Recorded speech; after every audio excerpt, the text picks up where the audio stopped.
রাবেয়া বসরি আপনি জানতে চেয়েছেন, কেউ যদি না জেনে বড় শিরকে লিপ্ত হয় তাহলে কি তার পূর্বের সকল আমল, নামাজ, রোজা বাদ হয়ে যাবে? এক্ষেত্রে তার করণীয় কি? শিরক থেকে বাঁচার কি কোনো দোয়া আছে?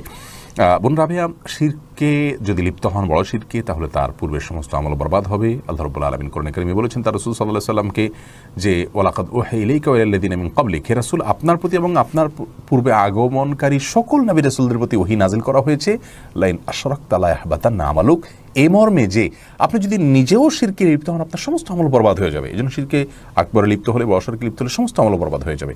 তবে শিরকে আকবরে লিপ্ত হয়ে যদি কেউ তওবা করে ফেলেন না বুঝে লিপ্ত হওয়ার কারণে, আশা করা যায় আল্লাহ রাব্বুল আলামিন অবশ্যই ক্ষমা করবেন, আর তাআলা ক্ষমা করবেন, ওয়াদা করেছেন, বিধায় ক্ষমা হবে, এতে কোনো সন্দেহ নাই। পূর্বের আমলগুলো নষ্ট হয়ে যাবে কিনা, নাকি রিপ্লেস হবে, নাকি সেগুলো থাকবে তওবা করলে, সে বিষয়টি আসলে কোন আয়াত থেকে আমরা পরিষ্কারভাবে বুঝতে পারি না। তবে আশা রাখতে পারি আল্লাহ রাব্বুল আলামিন তার পূর্বের আমলগুলো যদি সে তওবা করেন জীবদ্দশায়, হয়তো আল্লাহ তাআলা সেগুলো বহাল রাখবেন। বাকি তওবা কবুল হবে, এতে কোনো সন্দেহ নেই।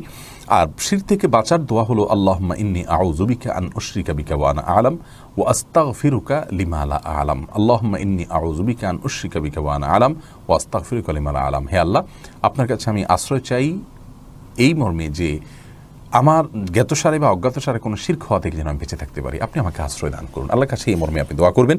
এই দোয়াটি কোনো বর্ণায় আবু হুরায়রা রাদিয়াল্লাহু তাআলা আনহুকে নবী সাল্লাল্লাহু আলাইহি ওয়াসাল্লাম শিক্ষা দিয়েছেন, বর্ণিত হয়েছে। তবে এই হাদিসের মান আমার যাচাই করার সুযোগ হয়নি, কিন্তু দোয়ার অর্থের ভিতরে কোনো খারাপ কিছু নেই। অতএব সুন্নাহ মনে করা ছাড়াও আপনি এই দোয়া পড়তে পারেন, কোনো সমস্যা নেই।